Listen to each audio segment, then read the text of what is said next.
welcome back everybody. I've had a subscriber, don't know if he's a subscriber, but I had a comment in the pages on one of my videos.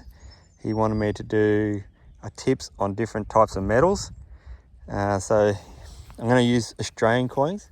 I don't have any American coins, so I'm going to start with the Australian coins, start with the old pre-decimals, and then I'll work my way up into the current metals that we use in our coins, and then I'll work into the rubbish. So what I do have it on is I'm going to have in Park 1, because there's a bit of trash around this area. Going to have it turned on so you can hear everything, so no discrimination at all. And I've got it turned down to sensitivity 10, so I don't pick up all the ground noise.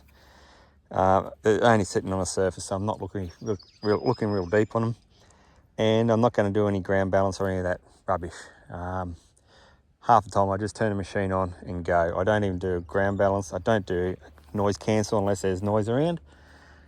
It's a simple machine, up and go. I've been finding heaps of stuff. It's not like I'm going to miss much. So anyway, without further ado, I'm going to start with a 1 cent piece, which is 98% copper in Australia, and I think the rest is zinc because it's bronze. So that's ringing 72, 73. Same material for the 2 cent piece is 86, 85. Typically I get an 82 when it's in the ground, but just so you can compare the size of them, both the same metals, different size and diameter, and different thicknesses. So that's all the only difference between them.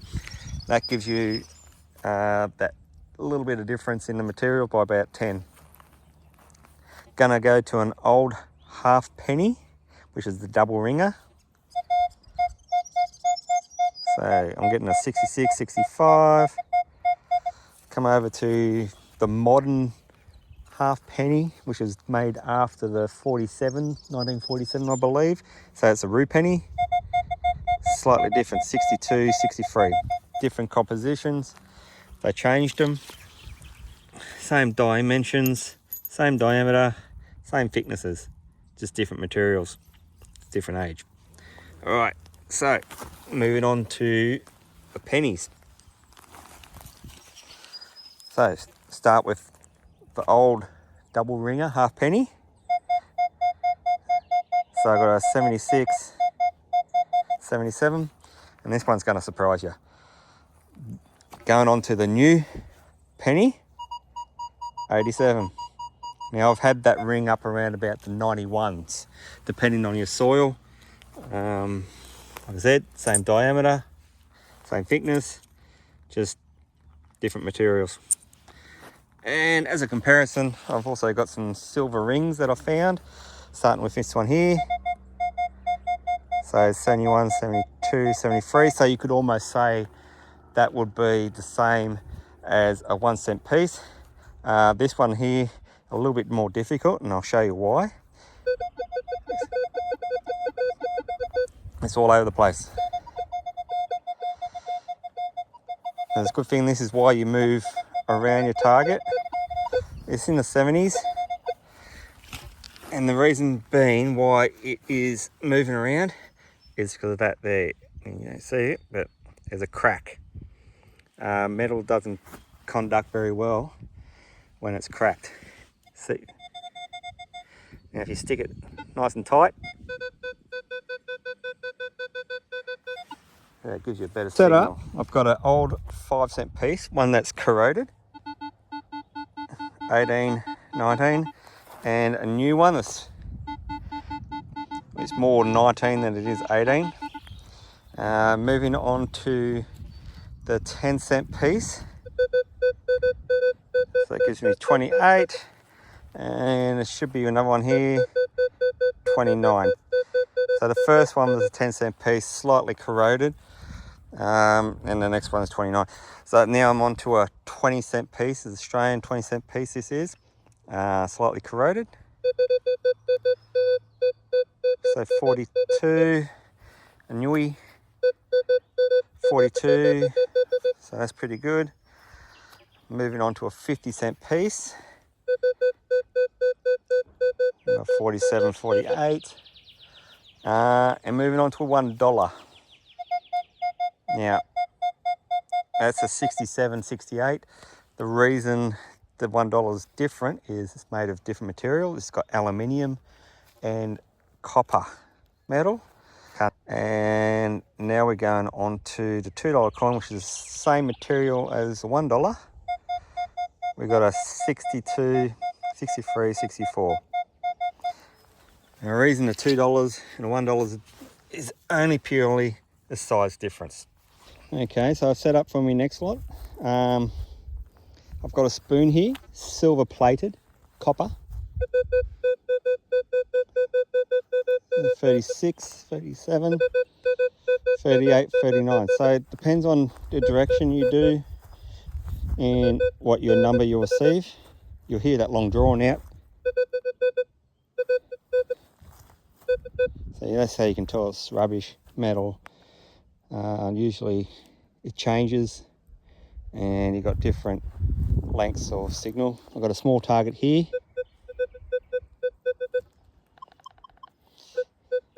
So 27, 26, 27. So that's actually a small bit of copper screw. Got one here, 34, 36, 40. So that's the aluminium tab.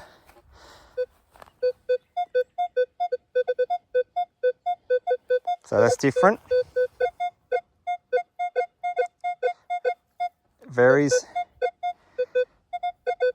Now that's a big brass shell casing. It's nice and solid at the back, that's why it gives that high signal, but then it's this thin material up here, that's what gives it the low signal. So, got one there, got one here, 42. See, I'd be saying, oh, that's a 20-cent piece, but it's not. That is actually a 222 shell casing. Then I've got another, I'll pick him up so he's not in the way. Got another shell casing here, 30, 31, 25. I'm not sure what size caliber that is, but it's a bit bigger than a 22. More like almost a 17. So there. Another pull tab, 24, 26, 27, 28. So as you change directions, it changes, so you know it's not symmetrical, and that'll give you, you've got a bit of indication that's rubbish, but you dig them anyway. This next one you'll definitely dig. Look at that, 67, 68, 69. You'll be going, oh holy crap, that's a $1 coin, I'll dig that.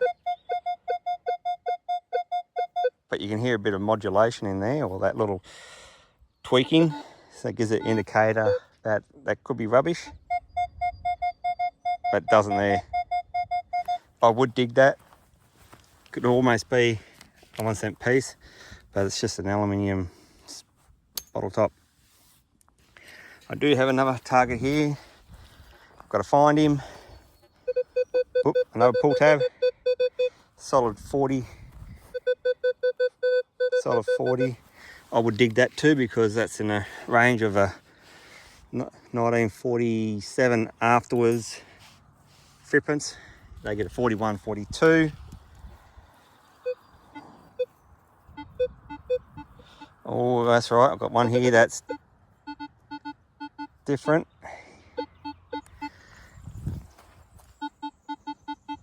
$18, $19.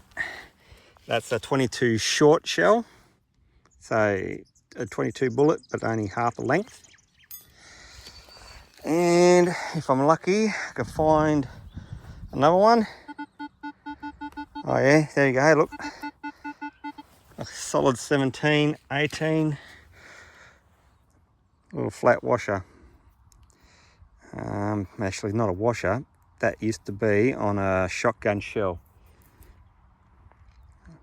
I believe. Yep, 12 gauge shotgun shell, so that's the remnants of that. Got another little golden gem here, and that's a 910, and then it goes 2.5. Now, you wouldn't expect it, but that's actually a live 22 that I've pulled up out of the ground. I don't think it'll be any good for anything. Say the gunpowder's no good. But you can see how a 22 short, when it's got nothing in it, or no lead, even 22 long, the shell, nothing in it, and no projectile, it rings up the same. It'll be about 17, 18, so that's about 5-cent piece. And last, just 2 more targets here. 60, I would dig that. Only because I think it'll be like a modern day sixpence or threepence.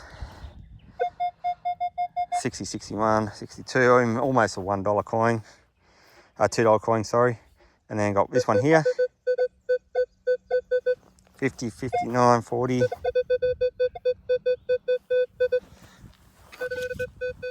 That is 2 lead sinkers, common size, nice and heavy. You would get lots of them on the beach, around the lake. And lastly, you go, holy crap, I would dig that, but listen to the signal. See how it modulates? It's not, that's nice and solid. You can hear those peaks and those grunts. That's aluminium trash. There it is there. Cool. Okay, so I've changed locations. I'm in the shade now because it's a bit warm out there. Probably easier to see now. I've got a couple of threepences, 6pence, florin and a shilling. The florin and shillings are probably 50-50 silver, sterling silver. I haven't got my old ones with me. But to give you an indication of the difference between the silvers, I've got the sterling silver, is those 92.5%. And then you've got the 50-50, which is copper silver. All right, so this one here first, we got the threepence. So ringing reasonably high. And then we got the new ones. So it's reasonably pretty low. Come up to the 6pence, we've got the old ones. 82. And 60-61s for the newer. Then we've got a shilling, 69, 68. Then, you know, same principle. The bigger they are, the higher the number as well. Florin, 84, 83. All right, so I'm going to pack this up and I'll grab a couple of rings and other odd bits and pieces, and then I'll move on. Okay, so I've got my rings set up. I'm going to do a lady's 9-carat gold ring. So it's solid 25. I'm going to do a lady's white gold 10-carat gold ring. So that's a solid 10. And you can see the difference between the two. That one's substantially thicker than that one. So also probably the makeup of it. See, it's not as connected, it's sort of spread apart. I've got a men's gold ring here, a solid 45, and a silver ring, solid 77. Okay, so while I was out here, I thought I'd do a bit of a swing around and let people have a bit of a hear what I can hear when I swing this area. So, a bit of everything going on.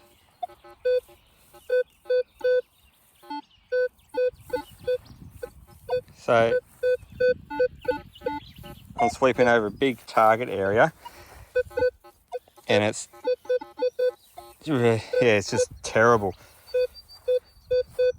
I mean, that's a solid number, but bring it up, I'm a good, like, nearly a foot off the ground, I can still hear it. So I know that's definitely a big target. It's going to be rubbish. So I'll turn my discrimination back on. So I'll just press the horseshoe button. You can see what program I've got set there. I'm just going to sweep over. And I'm not sweeping too fast. This is my normal search speed. It's not very fast. You might say it's too slow for some people. I mean, I can go fast like this, but you're going to interpret it, you know, all those signals. And when you go fast, you'll notice that you'll get these signals, sporadic ones. All right, you'll go, oh, there's a good signal, and go, oh, there's a good signal over here. So you slow it down, and you cut all those sporadics out. Give the machine a bit of time to think. Give yourself a bit of time to think. Try and iron out those real good targets.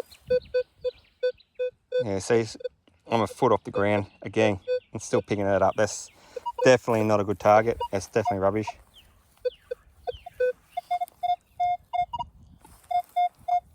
Now, that might be worth digging, but as you can tell, it's jumping all over the place. And I go right angles to it, it virtually just disappears. So I can tell you straight up, that's going to be rubbish. Now, if I put the horseshoe on, hear everything, listen to that. Grunt, grunt, grunt. Come this way.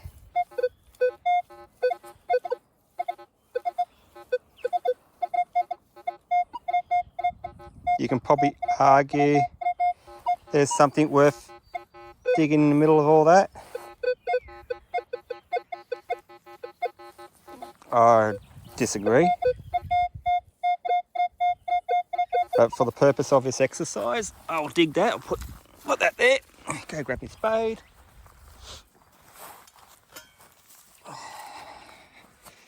I'll dig around that and we'll see what's in there. 62, should be a $2 coin or something silver. But I'm betting it's going to be a nice solid piece of rubbish. Iron, trash. With all that grunt going on. Yeah, look at that nail. Look at that.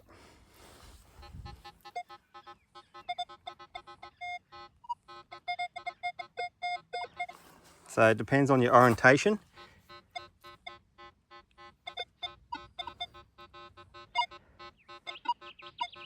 You'll get those signals. I reckon there's more rubbish in there. I'll see if I can fish that out. A big chunk there.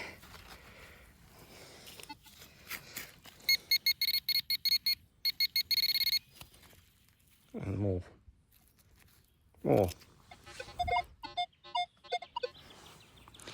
So don't be total reliant on hearing that noise and going, oh yeah, that's a good target. Gotta switch back to that horseshoe mode. Check it out. Check it out thoroughly. Go at different angles. If it disappears altogether and it's just grunting, then you know it's just gonna be good chance it's gonna be, you know, iron trash. So have a look at your area. Don't rush. You've got plenty of time. Anyway,